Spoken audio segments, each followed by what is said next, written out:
देखिए दोस्तों, time and work का ये क्वेश्चन सीजीएल के एग्जाम में पूछा गया था और ऐसे क्वेश्चन सीजीएल का फेवरेट क्वेश्चन है।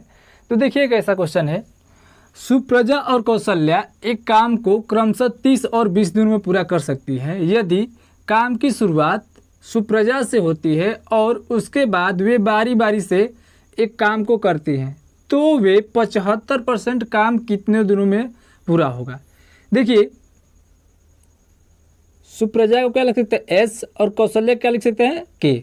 सुप्रजा कितने दिनों में कर रही है 30 दिनों में और कौशल्या कितने दिनों में कर रही है 20 दिनों में। अब ध्यान दीजिए, 30 और 20 का एलसीएम कितना हो जाएगा 60।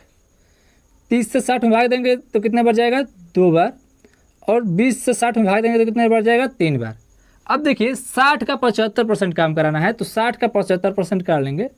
तो 60 का 75% काटेंगे, देखिए 25 से 75, 25 चौको 60 और 4 एक में 4, 15 चौको 60, तो 15 से 45 कितना यूनिट हो जाएगा 45 यूनिट। कितने काम करना है 45 यूनिट काम करना है। अब देखिए ये क्या करा है कि ये बारी बारी से काम करती है, यानी कि सुप्रजा पहले करती है और फिर कौशल्या करती है, फिर सुप्रजा करती है और फिर कौशल्या करती है। सुप्रजा कितना यूनिट काम करेगी एक दिन में 2 यूनिट, और कौशल्या 3 यूनिट, फिर सुप्रजा 2 यूनिट करेगी, फिर कौशल्या 3 यूनिट करेगी। यानी कि देखिए 2 का कॉम्बिनेशन में, देखिए अब ध्यान दीजिए 2 दिनों में देखिए कितने काम हो रहा है।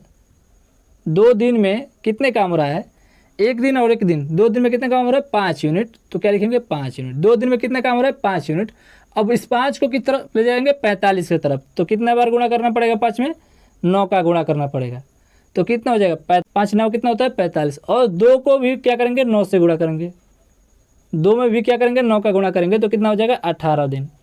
यानी कि 18 दिन में 45 यूनिट काम हो जाएगा, यानी कि ऑप्शन डी सही हो जाएगा। ठीक।